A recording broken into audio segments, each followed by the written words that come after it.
recover from the COVID crisis, let's press the reset button and pause to take a stock of the changing landscape. Digital trends have oftentimes proved to be headwinds for businesses, but post-COVID is most likely to prove to be tailwinds for quick recovery and growth. No matter what is the shape of the recovery and how long it takes for companies to recover, I think it's going to be imperative for businesses to leverage data and analytics as a catalyst for them to come back to good times. Consumers are moving from offline to online channels, and supply chain is being reconfigured. Therefore, businesses will need a complete 360 view of their customers and understand the changing buying behaviors. They will have to look at data that they already have and look at data from non-traditional sources if they want to gain competitive advantage. Companies will have to reassess their MDM practices, their data infrastructure, their data governance frameworks if they want to accelerate the pace of revival as well as come back to revenue generating times. Once they have handle of the data, it will be necessary as lockdown eases and restrictions eases for companies to re-engage with customers and have the appropriate targeting strategies so that the right customers come on board and make the necessary purchases.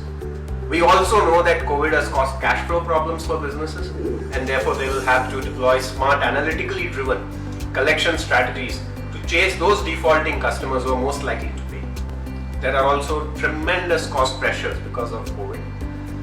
Companies will have to make sure that they've got the most price-effective, cost-effective BI and reporting factories that they set up or change to make sure that they have insights on their fingertips, but at a fraction of a cost and almost real time than they've had in the past.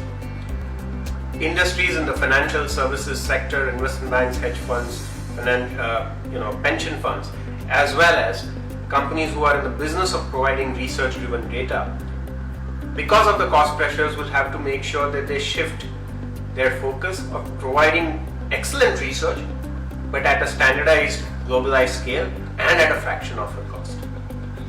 As times change, I think the new normal will necessitate companies to adopt digital accelerators. What are digital accelerators? Analytics, data, machine learning, AI, deep learning, cognitive technologies are the digital accelerators which is going to determine companies who are going to be winners or laggards. Let's watch the space.